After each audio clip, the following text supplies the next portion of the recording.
ये Bihar civil court peon का या आज मैं टेस्ट सीरीज 20वां करा रहे हैं। इससे पहले मैंने 19 सेट करा दिया है। आप नहीं देखे हो तो उसको देख लेना। अगर वीडियो अच्छी लगी तो लाइक और सब्सक्राइब कर देना। आइए बिना देर के क्वेश्चनों को देखते हैं। कह रहा है कि प्रेम का विलोम शब्द क्या होगा। तो प्रेम का विलोम शब्द आपको बता दूं, प्रेम का जो विलोम शब्द होगा ना वो घृणा हो जाएगा। तो इसका ऑप्शन नंबर डी जो राइट हो जाएगा। अब इसके साथ साथ में मैं देखता हूँ प्रेम का और नफ़रत भी होता है, तो उसे भी देखना। अगर घृणा ना दे के नफ़रत देगा तो नफ़रत भी आप देख लेना, ठीक है। शिष्ट का विलोम शब्द है तो शिष्ट का अवशिष्ट होगा, अवशिष्ट होगा। ऑप्शन नंबर ए राइट हो जाएगा। और अभद्र भी होता है इसका विलोम, अभद्र भी होता है, असाध्य भी होता है, अउचड भी होता है। तो ये भी याद कर लेना, कहीं ये ना दे के पूछ सकता है वो भी, तो उससे भी ध्यान देना। दिए गए वाक्य रेखांकित खंड का प्रतिस्थापित करने के लिए उपयुक्त शब्द का चयन करें। केकई का हृदय अत्यंत निष्ठुर नहीं, यहाँ कठोर हो जाएगा। केकई का जो ना हृदय था अत्यंत कठोर था। जो बहुत कम जानता हो के लिए शब्द उसको बोला जाता है अल्पज्ञ। जो बहुत कम जानता है उसके लिए अल्पज्ञ बोला जाता है। माता का पर्यायवाची शब्द होगा तो माता का पर्यायवाची जो शब्द हो जाएगा ना वो जननी हो जाएगा। क्या हो जाएगा? माता का जो पर्यायवाची शब्द हो जाएगा ना जननी होता है, माँ होता है, जनयत्री होता है, अम्बा होता है, ये भी याद रखना। उसके बाद माही जो होता है ना पृथ्वी का आपका हो जाएगा। पृथ्वी का जो पर्यायवाची होता है ना माही बोला जाता है, पृथ्वी को याद रखना। और वनिता पर्यायवाची गृह लक्ष्मी का होता है, तो ये भी याद रखना। जो वनिता होता है ना गृह लक्ष्मी का होता है। और पत्नी को स्त्री कहा, स्त्री पत्नी का हो जाएगा आपका। रिक्त स्थानों को भरने के लिए उपयुक्त शब्द का चयन करें। उत्साह एक यौगिक भाव है जिसमें साहस और आनंद का मेल होता है, तो ऑप्शन नंबर सी राइट हो जाएगा। अब यहाँ आपको सही वर्तनी वाले शब्द को चयन करना है, तो यहाँ आदरणीय ऐसे लिखा जाएगा, ऑप्शन नंबर सी राइट हो जाएगा। राम, यहाँ रिक्त स्थानों को भरने के लिए उपयुक्त शब्द का चयन करें। राम का अनुत्तीर्ण होने की आशंका है, ऑप्शन नंबर डी राइट हो जाएगा। यहाँ पे कर दिए गए वाक्य का वह भाग ज्ञात करें जिसमें कोई त्रुटि है।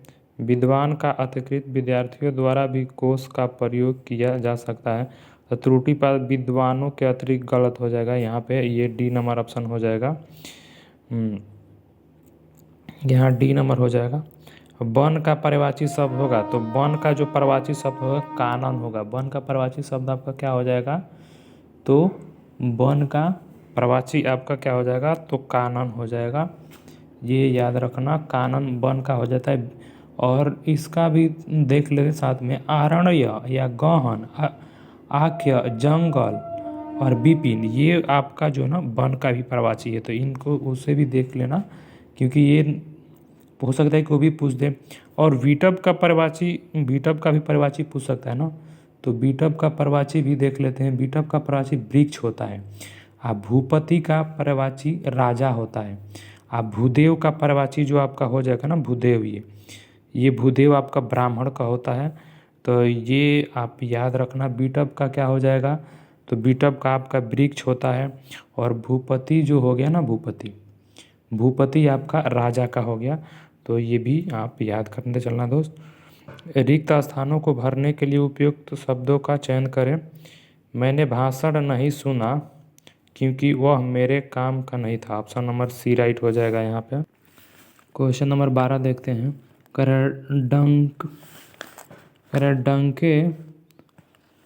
डंके के चोट पर कहना, मुहावरे का अर्थ आपको बताना है। तो खुलेआम इसका हो जाएगा खुलेआम कहना, ठीक है। इस मुहावरे का अर्थ हो जाएगा खुलेआम कहना, ठीक है। डंके के चोट का अर्थ मतलब है खुलेआम कहना। उसके बाद यहाँ क्वेश्चन नंबर देखते हैं। रिक्त स्थानों को भरने के लिए उपयुक्त शब्दों का चयन करें। भूखे को तो चंद्र और सूर्य भी केवल आटे की बाड़ी बाड़ी दो है, तो इसमें हो जाएगा रोटी, या ऑप्शन नंबर डी राइट हो जाएंगे। दिए गए वाक्य का वह भाग ज्ञात करें जिसमें कोई त्रुटि है। कुछ प्रचलित बैंकिंग शब्दों को ज्यों के त्यों अपनाया गया, तो ज्यों का त्यों आपका यहाँ त्रुटि पाठ है, ठीक है। दिए गए शब्दों का पर्यायवाची शब्द का चयन करें। तो सत्कर्ता का आपका पर्यायवाची हो जाएगा सावधानी हो जाएगा। ठीक है, सत्कर्ता का जो पर्यायवाची जो आपका हो जाएगा क्या हो जाएगा आपका सावधानी हो जाएगा। और इसका होता है सावधानी, होशियारी, चौकसी, खबरदारी, ये भी होता है। तो ये भी साथ साथ आप लोग देखते रहना, मतलब ये कम से कम आप सुनते रहिएगा ना तो आपको दिमाग पे चढ़ा रहेगा तो आप मार सकते हो सही। और अगर सही वर्तनी वाले शब्द को चयन करें तो अध्ययन आपको डी नंबर राइट हो जाएगा, इसे लिखा जाता है। सादाचार का विलोम आपका दुराचार हो जाएगा, ऑप्शन नंबर ए राइट हो जाएगा। सादाचार का आपका क्या हो जाएगा दुराचार हो जाएगा। उसके बाद दिए गए वाक्य के लिए एक शब्द दीजिए जिसकी बुद्धि कम हो, उसके लिए मंद बुद्धि कहा जाता है, ऑप्शन नंबर डी राइट हो जाएगा। गाय पेड़ से बांधी है तो ऑप्शन नंबर यहाँ बी राइट हो जाएगा। उसके बाद यहाँ कह रहा है कि यह त्रुटि देखना है, किस बात में त्रुटि थी। किसी ने ठीक ही कहा है कि जो सोता है वह खोता है, तो इसमें वह गलत है, ये ऑप्शन नंबर ए राइट हो जाएगा, त्रुटि है। परिमाणवाचक विशेषण में क्या बोध होता है, तो क्रिया का नाप तौलिया, ऑप्शन नंबर बी राइट हो जाएगा इसका। तो अब क्वेश्चन नंबर 22 देखते हैं। निम्नलिखित में से कौन सा संदिग्ध भूतकाल का उदाहरण है। मैंने वही सामान खाया, ऑप्शन नंबर रखा होगा। मैंने वही सामान रखा होगा, ऑप्शन नंबर डी होगा। वीर रस का अस्थायी भाव क्या होगा, तो उत्साह हो जाएगा यहाँ पे। देखो मनोविकार शब्द में संधि होगा तो मन प्लस विकार होगा, अगर संधि पूछेगा ना तो विसर्ग संधि होगा इसमें। उठा चांदी का उज्जवल शंख फूंकता हूँ भैरव कुंवर, उपरोक्त पंक्ति किनकी है, तो ये दिनकर की है, याद रखना। निम्नलिखित में से कौन सा अर्थालंकार नहीं है, तो श्लेष है जो अर्थालंकार नहीं है। आनाकानी करना मुहावरे का अर्थ मतलब टाल मटोल करना हो जाएगा इसका राइट आंसर।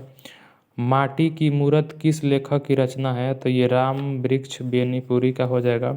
निंदक नियरे राखिए आंगन कुटी छवाए पंक्ति में प्रयुक्त अलंकार है, तो विभावना हो जाएगा, ऑप्शन नंबर ए राइट हो जाएगा। हिंदी वर्णमाला में व्यंजनों की संख्या कितनी है, तो 33 है। देखो 3 जो होता है ना संयुक्त व्यंजन होता है, जैसे बोलते हैं ना कवर की जो ऐसे लिखते हो ना, ऐसे ये छा हो गया ना, ऐसे छा ये हो गया, फिर त्र हो गया, अब ये ज्ञा होता है ना, इसको संयुक्त व्यंजन कहा जाता है। टोटल वर्णों की संख्या आपकी होती है 52, ठीक है। और स्वरों की संख्या देखो अगर बोर्ड के एग्जाम के हिसाब से देंगे तो 13 मारेंगे।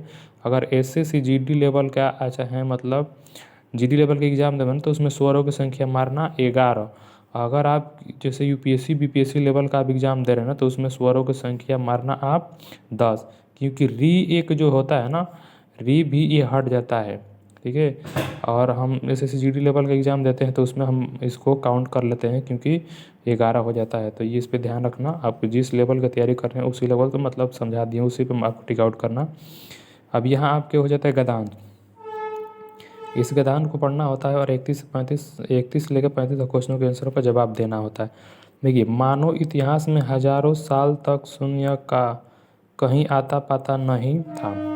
शून्य की अवधारणा आ भी गई तब भी काफ़ी समय तक मानव ने इसे संख्या नहीं समझा। यह बात तो तय है कि शून्य प्राकृतिक पदार्थ नहीं है। हमने शून्य का आविष्कार अपनी सुविधा के लिए किया है। मनुष्य ने शून्य की अवधारणा को न केवल समझा है बल्कि उसकी सहायता से कई स्वचालित उपकरणों का आविष्कार भी कर लिया है। शून्य एक ही समय में एक अमूर्त विचार और वास्तविकता, और यह सीखना सबसे मुश्किल है कि शून्य एक से छोटा है। सबसे पहले भारत ने कुछ भी नहीं को दर्शाने के लिए शून्य को एक स्वतंत्र संख्या के रूप में मान्यता दी। अगर हम शून्य को 1, 2 या 3 जैसे संख्याओं की तरह मूर्त चीज़ों से संबंध कर पाते तो शायद शून्य की समझना बहुत आसान होता। अब देखो शून्य के बारे में कौन सा वाक्य सही है, तो शून्य मानव जनित आविष्कार है, तो ऑप्शन नंबर ये आपका बी हो जाएगा। संख्याओं के संदर्भ में कौन सा उदाहरण समझदारी सबसे कठिन है, तो शून्य का एक से छोटा। विश्व में किसने पहले पहले शून्य को संख्या के रूप में मान्यता दी? तो भारत ऑप्शन हो जाएगा इसका, सी नंबर हो जाएगा। शून्य एक ही समय में एक अमूर्त विचार और एक वास्तविकता है का आशय है। तो यह दिखाई नहीं देता परंतु इसका अस्तित्व है। शून्य की अवधारणा आने पर भी शून्य ने इसे बहुत समय तक संख्या क्यों नहीं समझा होगा? तो मूर्त चीज़ों को से शून्य की संबंधता ना होना। ऑप्शन नंबर आपका ये राइट हो जाएगा। अब देखो यहाँ आ गया अब आपका इंग्लिश का question. Select the synonym of the given words. तो मतलब एनोय का आपका समानार्थी शब्द क्या? देखो तो एनोय मतलब होता है ना किसी को चिढ़ाना या तंग करना। एनोय मतलब होता है किसी को चिढ़ाना या तंग करना। तो अब इसी का समानार्थी क्या होगा आपको? तो अब इसका समानार्थी ये अब बी और नंबर ऑप्शन हो जाएगा। इसका भी माने होता है मतलब परेशान करना। देखो सेटिस्फाइड मतलब होता है ना किसी को संतुष्ट करना, ठीक है। और इसका अर्थ मतलब बता दें आपको, मतलब कृतार्थ करना होता है। और प्लीज मतलब खुश करना, तो ये भी देख लेना। अब एक select the synonym of the given word. तो एटेन का जो समानार्थी शब्द होगा, तो कह रहा ना कि select the synonym of the given का मतलब ये जो समानार्थी होगा मतलब प्राप्त करना। एटेन मतलब प्राप्त करना। तो ये यहाँ पे हो जाएगा आपका ना अचीव, मतलब भी वही होगा आपको। ऑप्शन नंबर ये डी इसका। और इसका मैं बता दूं एक कॉम्प्लिस भी होता है। एक कॉम्प्लिस भी जो होता है ना ए कॉम डबल सी रहता है ना, ए कॉम्प्लिस एल, ये एल हो जाएगा ना, एल के बाद आई होएगा, एस एच हो जाएगा, कॉम्प्लिस होता है। इसके भी माने मतलब वही प्राप्त करना होता है ना। एक्वायर भी मतलब वही प्राप्त करना होता है। देखो लूज मतलब होता है खोना। यहाँ लूज मतलब क्या हो जाएगा आपका? लूज मतलब खोना होता है। आप प्रोस्पर मतलब फलना फूलना होता है। प्रोस्पर मतलब फलना। और ये एबैंडन मतलब होता है ना त्यागना। इसका मतलब होता है ना त्यागना। अब ये क्वेश्चन नंबर देखते हैं 38 नंबर क्वेश्चन देखते कर select the antonym of the given word. तो मतलब इविडेंट मतलब होता है ना अस्पष्ट। इविडेंट मतलब क्या होता है? अस्पष्ट। तो ऑब्सक्योर मतलब है ना अस्पष्ट होता है। इसका मतलब अर्थ होता है अस्पष्ट। तो ये याद रखना। और उसके बाद ये आपका डी नंबर आंसर तो राइट हो जाएगा। कॉन्स्पिशियस और नोटिसिबल और एपेरेंट, इसका ये तीनों का अर्थ जो होता है ना मेरे भाई, इसका अर्थ होता है ना संतुष्ट। तो ये भी याद रखना। ये तीनों समानार्थी शब्द पूछेगा ना, सिनोनिम आपका वो जो पूछेगा तो ये हो सकता है। Select the Rongli spelled. तो देखो इसमें रोंगली है ना, ये आपका ये जो होगा ना आपका सी नंबर यहाँ आपका रोंग होगा। क्योंकि यहाँ जो ना गवर्नमेंट होता है, यहाँ एन होगा, ठीक है। आर के बाद एन होगा, ठीक है, गवर्नमेंट होगा। बाकी सब ग्रांटी हो गया, ग्रेडुअर हो गया, ग्रेटफुल हो गया, बाकी ये सभी राइट है। फिर 40 नंबर क्वेश्चन देखते हैं। Select the Rongli spelled. अब इसमें रोंगली देख लो, जस्ट उसी का आप थोड़ा सा ऊपर अगर नोटिस किया तो दोस्त ये गलत आप नहीं कर पाओगे। क्योंकि देखो ग्रेंडुअर है ना ऐसे लिखा जाता है। तो ये आपका डी नंबर जो है ना यही गलत हो गया। देखो यहाँ कर select the meaning of the given idiom. Idiom मतलब होता है वही मुहावरा कर बताना था। To beat about the boss. देखो वो जो आदमी होता है ना, वो जो बातें को घुमा फिरा के जो करता है ना, इंसान जो घुमा फिरा के बातों को करता है उसी को बोला जाता है to beat about the boss. तो इसके लिए सब जगह to avoid coming to the point, मतलब घुमा फिरा के उसी पॉइंट पर लाना। तो ऑप्शन नंबर बी राइट हो जाएगा इसका।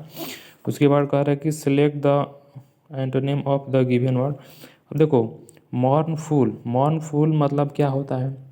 तो मॉर्नफुल जो होता है ना उसका मतलब शोकाकुल। इसका अर्थ होता है शोकाकुल। तब इसका आंसर हो जाएगा क्या? विपरीत, तो जॉयस हो जाएगा, मतलब आनंद मनाना। तो इसका ऑप्शन नंबर डी राइट हो जाएंगे। क्या हो जाएंगे इसके आंसर?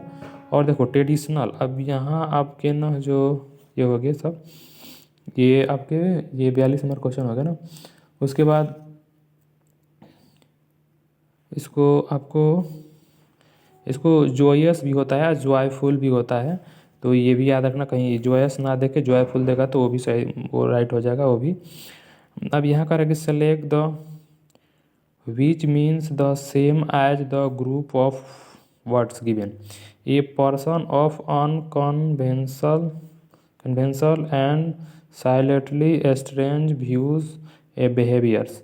मतलब इसका कहने का अर्थ है ना 43 नंबर क्वेश्चन का, कि जो इसमें आपका बिहेवियर के बारे में कहा जा रहा है, उसकी मतलब जो उसकी बिहेवियर है ना आपको उसके बारे में, तो उसका जो बिहेवियर है ना इंसेंट्रिक है, मतलब उन्मादी हो जाएगा ऑप्शन।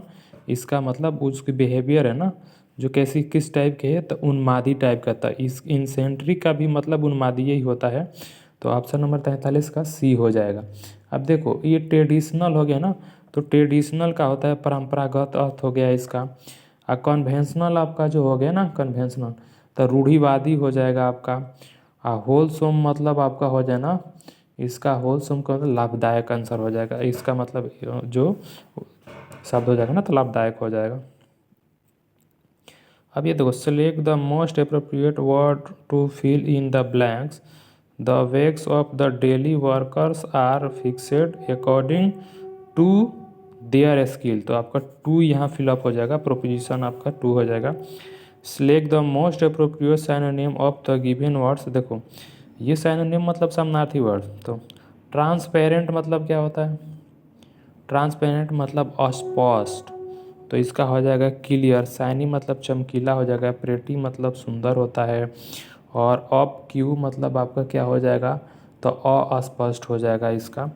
उसके बाद ये 46 नंबर क्वेश्चन देखते हैं ना, करेक्ट ड्रॉप इन, मतलब ड्रॉप इन का अर्थ क्या होगा, तो ड्रॉप इन अर्थ का होगा ना किसी के पास जाना। ड्रॉप इन का अर्थ मतलब किसी के पास जाना, तो इसका हो जाएगा राइट आंसर ऑप्शन सी हो जाएगा, pay a casual visit, option number C right हो जाएगा इसका। अब यहाँ क्वेश्चन ये 47 नंबर देखते हैं, कह रहा है कि select the word which means the same as the group of words when who treat and prevents disease of the heart, मतलब हार्ट वाले डिजीज़ को क्या कहा जाता है, तो कार्डियोलॉजिस्ट में उसको बारे में समझते हैं जानते हैं, तो ऑप्शन नंबर आपका डी राइट हो जाएगा। यहाँ कह रहा है कि never wrong making a mistake, मतलब इसको बोलते हैं ना, इसको जो बोलेंगे ना हम क्या बोलेंगे उसको, तो मतलब अचूक, इसका अर्थ होगा अचूक, तो इसको इनफेलिबल बोलते हैं, इसको अचूक को क्या बोलते हैं, इनफेनिबल बोलेंगे। उसको जो अचूक होगा ना उसको क्या बोलेंगे, एनफेनिबल। अब देखो यहाँ अभी जो शब्द हंसते हैं ना, यहाँ जो शब्द आते हैं ना, अब इसका अर्थ अनट्रस्ट वर्थी में जो उसका अर्थ होता है ना, इसको मैं बता दूँ, आपका जो अर्थ होता है ना भरोसेमंद नहीं होना, मतलब भरोसेमंद नहीं होना इसका अर्थ होता है। उसके बाद यहाँ आपका जो इनकेपेबल मतलब होता है ना, इनकेपेबल अयोग्य होता है। उसके बाद आपके एक और जो शब्द बच जाते हैं ना यहाँ पे, इनएलिजिबल मतलब अयोग्य होता है, अयोग्य। देखो इनकेपेबल देखो इनकपेबल और इनएलिजिबल दोनों का अर्थ ही अयोग्य होता है। Select the most appropriate antonym of the given words, अब यहाँ आपको वो चीज़ बताना है, अनएजुअल मतलब क्या होता है, असामान्य होता है, तो इसका हो जाएगा कॉमन मतलब होता है सामान्य, तो ऑप्शन नंबर यहाँ सी राइट हो जाएगा। अब देखो select the most appropriate of the word to fill in the blanks, to the healthy minister has been discharged from the hospital that has, तो देखो हैज है ना, तो क्वेश्चन टैग में हैजेंट हो जाएगा, तो ऑप्शन नंबर इसका सी हो जाएगा। अगर वीडियो अच्छी लगी तो लाइक और सब्सक्राइब कर देना।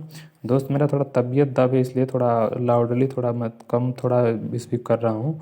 अगर वीडियो अच्छी लगी तो लाइक और सब्सक्राइब कर देना, अपने दोस्तों को पास भी शेयर कर देना। और ये आज मैंने 20 तकले सेट मैंने करा दिया है। अब इसके बाद और 2 सेट और रह गया है, उसको कराने के बाद ये जितना मैथ्स का भी क्वेश्चन है 35 का, वो भी मैं ऑलरेडी सब करा दूंगा। तो मेरे चैनल को लाइक और सब्सक्राइब करना ना भूले दोस्त।